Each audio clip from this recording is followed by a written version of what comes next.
Tablet दे दिया और थोड़े दिन वो ठीक रहे, फिर थोड़े दिन बाद आके बोले फिर पेन हो रहा है। अब मैंने 12 टैबलेट कर दिया, फिर 15 टैबलेट किया अल्टीमेटली, और उसके बाद जो सबसे खराब उनके साथ हो सकता था वही उनके साथ हुआ। ही सफर्ड हार्ट अटैक और मेरे ही हॉस्पिटल में उनको एडमिट किया गया। मुझे याद है मैंने उनको इमरजेंसी से आईसीयू में लेके गया, वहां पे उनको पूरी की पूरी ट्रीटमेंट दी, ऑक्सीजन, इलेक्ट्रिक शॉक और क्या नहीं, कंटिन्यूअस ईसीजी मॉनिटरिंग, 3-4 घंटे तक आईसीयू में हमारे साथ रहे and ultimately that patient expired. Patient की डेथ हमारे लिए कोई नई बात नहीं थी। आईसीयू में हर दिन हार्ट अटैक लेके पेशेंट आते थे और डेथ हो जाती थी कुछ लोगों का, कुछ बच जाते थे, तो मेरे लिए कोई नई बात नहीं थी। डेथ सर्टिफिकेट बनाया और रिलेटिव्स को पकड़ा दिया और उनको बोला हमने अपने तरफ से पूरी कोशिश की थी and they agreed. They said नहीं आप, मैं देख रहा हूं 3 घंटे से आप कितना कोशिश किए, and ultimately they left. Chapter was closed, but for me a new chapter started. इस बार मुझे सोचना पड़ा कि इस पेशेंट की डेथ क्यों हुई।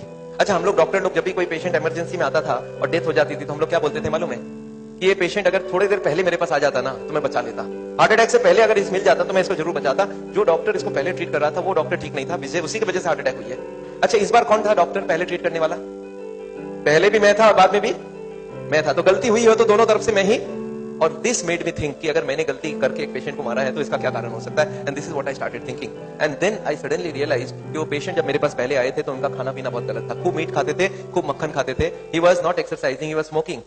ऑल दीज की वजह से उनकी ब्लॉकेज बढ़ रही थी। मैंने 6 की जगह 9 टैबलेट लिख दिया, फिर ब्लॉकेज बढ़ी, मैंने 12 टैबलेट लिख दिया, फिर ब्लॉकेज बढ़ी, मैंने 15 टैबलेट लिख दिया। इसका मतलब क्या था कि मैं I was helping him to die, and that day suddenly I realised करीब करीब सारे कार्डियोलॉजिस्ट यही काम कर रहे हैं। वो पेशेंट को बता नहीं रहे आपकी ब्लॉकेज हुई क्यों है, क्या करना चाहिए क्या नहीं करना चाहिए, दवाई देके छोड़ देते हैं। And that day I was suddenly upset. मैंने नेक्स्ट दिन अपने बॉस को पकड़ा, मैं बोला सर मैं आपसे डिस्कस करना चाहता हूं। वो बोले क्या चीज? मैं बोला बहुत सीरियस बात डिस्कस करना चाहता हूं। बोले पेशेंट की डेथ। मैं बोला नहीं पेशेंट की डेथ नहीं डिस्कस करना चाहता हूं, मुझे लगता है पूरा मेडिकल साइंस गलत चल रहा है, कार्डियोलॉजी पूरी सिस्टम गलत चल रही है। मेरे बॉस ने मेरे को क्या बोला मालूम है, तुम्हें क्या लगता है इतने बड़े बड़े डॉक्टर से, मैंने उनको एक क्वेश्चन पूछा, sir what is this treatment where the disease gross?